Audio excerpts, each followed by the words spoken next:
Приветствую, друзья! Сегодня поговорим о уже немного нашумевших полноразмерных открытых наушников с почти идеально ровной настройкой. Конечно, я говорю о T-Audio Ghost, в достоинство которых можно отнести 40-мм динамический драйвер, металлическую конструкцию оголовья, велюровые амбушюры и, естественно, довольно стильный внешний вид. О них сегодня и говорим. Поехали!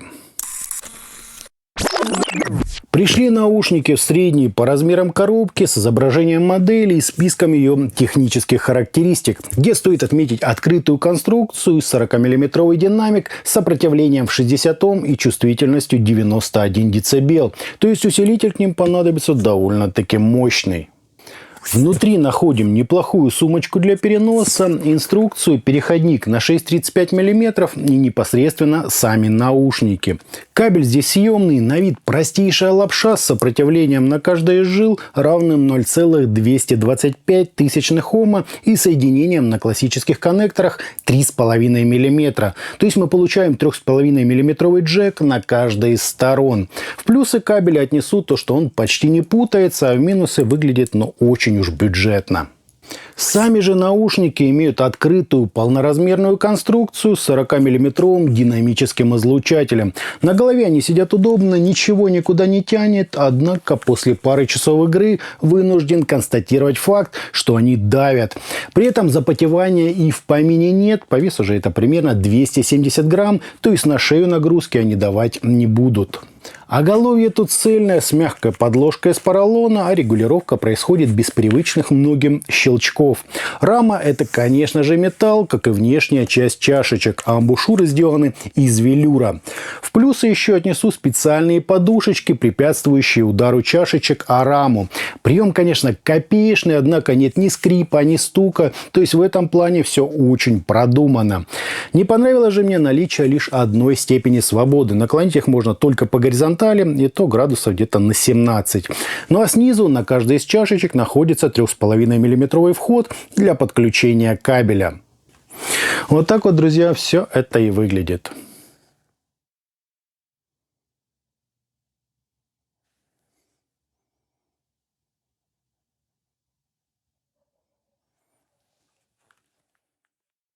По измерениям у нас очень быстрый, как в игровых решениях, импульс и искажения в пике, достигающие примерно 0,8%, если не учитывать, конечно, низкие частоты. Фаза ведет себя корректно, а затухание на 30 и 60 дБ составляет где-то 84 и 120 миллисекунд с небольшими возмущениями по всему спектру частот. По АЧХ же мы имеем легкое ослабление на самом низу, практически ровную середину и два столь же небольших акцента на 3 и 12,5 кГц, где первый пик повышает разборчивость вокала, а второй привносит звучание воздуха и подчеркивает разнообразные перкуссионные моменты. Превосходная, на мой взгляд, настройка, в них можно и музыку слушать, и играть, и даже работать со звуком.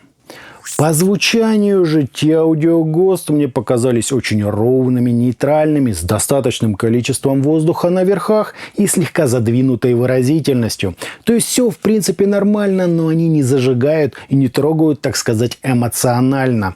Баса на слух достаточно, хотя он и пустотелый, а вот середина ощущается музыкальной, с хорошим аналоговым смягчением, неплохой прорисовкой нюансов и правильным тембральным объемом. По верхам же это вообще, наверное, лучшее решение в своем ценовом сегменте. В отличие от большинства конкурентов, высокие здесь не задвинули, а позволили им длиться и развиваться практически до самых краев диапазона. Так что ценители выслушивать всякие там колокольчики, тарелочки и трещоточки должны остаться довольны. В плане подачи здесь властвуют большие цельные образы со смещением в сторону макросоставляющей.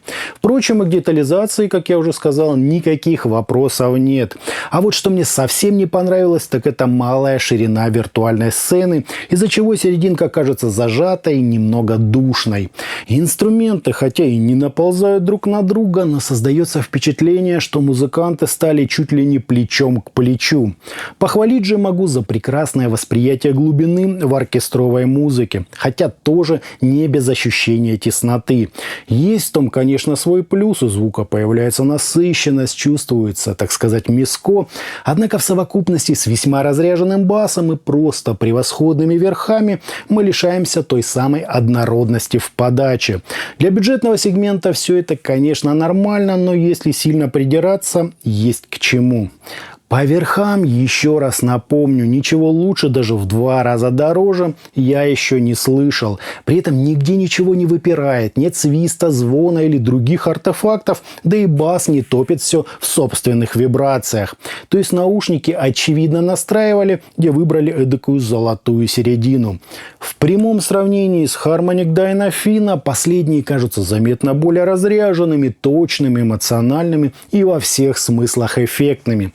Если бы выбирал исключительно из этих 2 моделей, то взял бы Афина. Просто кучность ГОСТ буквально сводит на нет все достоинства ровного звучания. Все вроде как здорово, но наляписто, слегка пресно и, как я уже сказал, неоднородно. Внизу нет твердости, середина, наоборот, насыщенная, а верхам позавидуют даже планары. Слушать можно, но то, что это бюджетный сегмент, очень чувствуется. Но еще мне эта модель, друзья, немного давит. Из усилителей стоит выбирать исключительно решение от 500 мВт на 32 Ома нагрузки и выше. А по стилистике особенности подачи не дадут хорошо раскрыться сложной академической или оркестровой музыке. Также под большим вопросом джаз и некоторые этнические исполнители. А вот для разнообразного рока, блюза, нетанцевальной электроники, металла и чего-то несложного из акустики окажутся в самый раз. Уверен, многим понравится их собранность, ровно, без дополнительных приукрас, звучание. Есть за что их любить, но жанрово они, увы, не идеальны.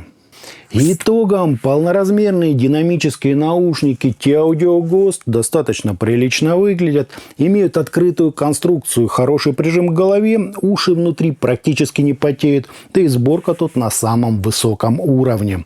По звучанию же я бы не назвал их ни естественными, ни однородными. У них какой-то пустотелый бас, зажатый, я бы даже сказал, кучные средние частоты и превосходные по продолжительности и разряженности верха.